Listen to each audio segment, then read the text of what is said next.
Here's a Caterpillar D6R bulldozer.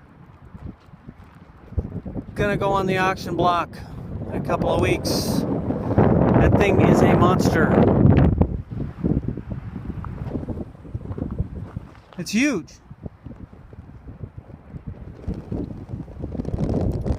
I don't think I'll be bidding on it. I don't know if I might could use it to build a little driveway, but then what do you do with it?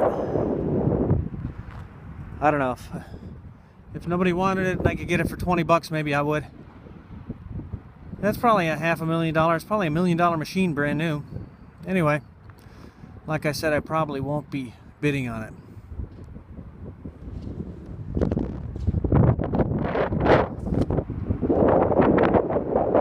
Anyway, see ya.